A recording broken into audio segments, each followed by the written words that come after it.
Good morning, afternoon, or evening, wherever you are in this beautiful world. I want to go ahead and read a little bit of scripture this morning. It has come to me that there are so many people that do not know the scriptures, do not read them. There were a couple of stories that came recently to my attention about that. My bishop spoke of an encounter he had with a young woman that had no idea why we celebrate Christmas, didn't know what Christmas actually celebrated. And this was not a person from a foreign land. This was a woman that had been born and raised right here in the United States, a land full of Christians, whether you call it a Christian country or not. But she had never heard the story of why we celebrate Christmas.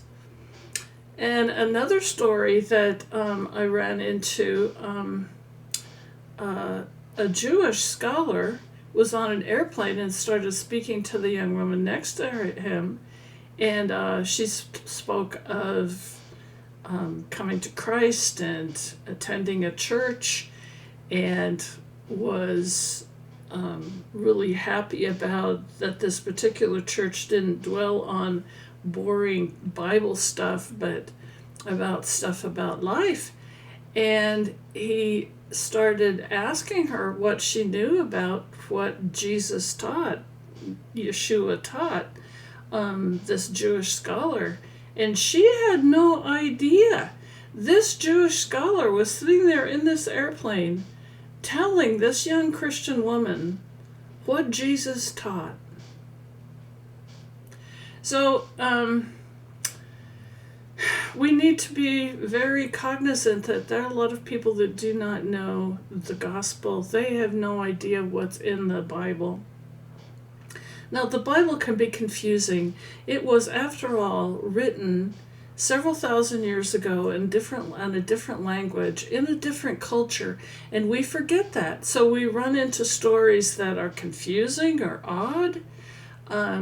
There are times I think that the translation from Hebrew to Greek, Latin, English, Spanish, whatever,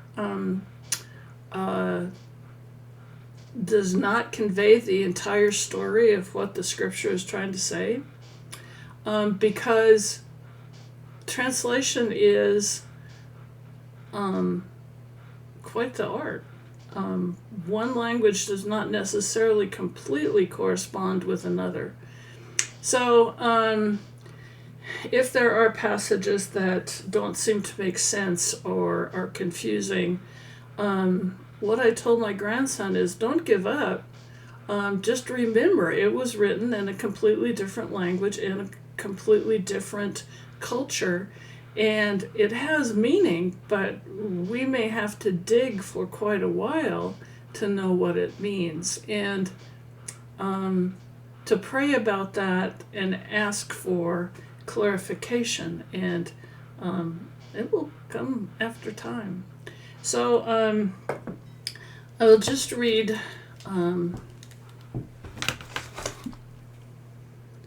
Psalm 46. Psalm 46. God is our refuge and strength, a very present help in trouble. Therefore we will not fear, though the earth gives way, though the mountains be moved into the heart of the sea, though its waters roar and foam, though the mountains tremble at its swelling.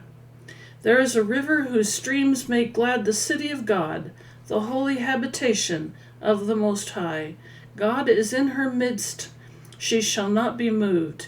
God will help her when morning dawns. The nations rage, the kingdoms totter.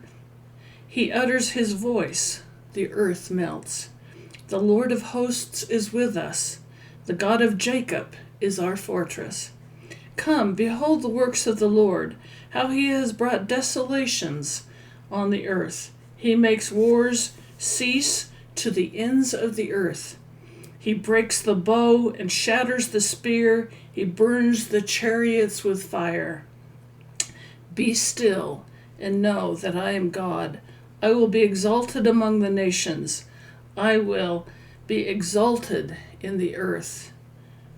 The Lord of hosts is with us.